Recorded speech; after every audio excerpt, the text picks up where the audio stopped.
Another night vision. How God warned me to go spread His word. Before we go into the main topic of revealing the true knowledge of our existence, let me share another vision that the Lord also showed me. It was towards the end of September in the year 2022 when God revealed this vision to me. In a night vision, I saw myself amid a congregation. In that congregation, I witnessed amazing things that I am not at liberty to explain. After seeing the wonders, a voice spoke to me and said, "October 1st, October 1st. The voice repeated it a few times so that I would not forget the date. Then I woke up from the vision. I saw this vision about 7 days before October 1st. When I woke up, I wondered why the date, October 1st, was given to me. I did not know what would happen on that day, so I patiently waited for it to arrive. Eventually, October 1st came, and it was a Saturday. On that night of October 1st, 2022, the exact date I was told in the previous vision, I had another vision. In this vision, I saw two men standing. One was on my far left and the other on my far right. The one on my far left was huge and fortified, holding a very powerful weapon. The one on my right was small and unprotected, holding a very tiny weapon. The weak and unprotected one on my right was charging at the huge and fortified one to my left. The weak one seemed unaware of his vulnerability and of the fact that the other man against whom he was charging was enormous, fortified, and heavily armed.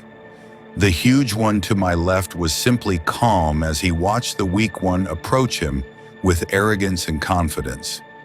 As I observed, I felt pity for the weak one because I could tell he was about to be defeated since he was no match for the huge man. I knew for sure that the weak one would be killed if he did not back off. As I watched the weak one charge forward, my heart ached for him due to his ignorance. He was about to be harmed, yet he was unaware.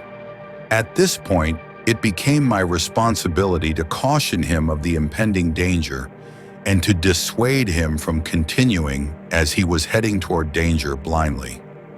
Sadly, I refused to intervene. I was silent and did not utter a single word to warn or try to stop him. I remained quiet as I watched, even though I already knew he was about to be killed. This silence of mine, failing to speak up to dissuade him and save his life, was an evil act on my part. I understood the outcome if he proceeded with the fight, of which he seemed completely unaware. My failure to warn him of the impending danger made me feel guilty. I stood there watching silently as though I were not concerned or that it was none of my business. As the weak one continued to rant and speak with arrogance and confidence, I stood there watching without intervening. The fortified one became provoked and decided to release his weapon. As soon as the fortified one pushed the button, something resembling a large bullet fired at the weak one and struck him in the neck. Instantly, the neck shattered and the weak one fell to the ground, groaning and rolling in agony. His neck was destroyed, with only a single cord holding his head to his body. He continued to groan and writhe on the ground, drenched in blood and nearing death. I watched him and thought to myself, "This is very sad. I already knew this would be the outcome." As he continued to moan and roll in pain on the floor, a voice spoke to my heart to look closely at his face. When I did, behold, something strange happened. I discovered that he was my son. What? My son? I was shocked. He had not seemed like my son at first, but now, upon closer inspection, I realized he was. How did this happen? I quickly rushed toward him, lifted him from the floor, and placed him on my shoulder. But sadly, it was too late.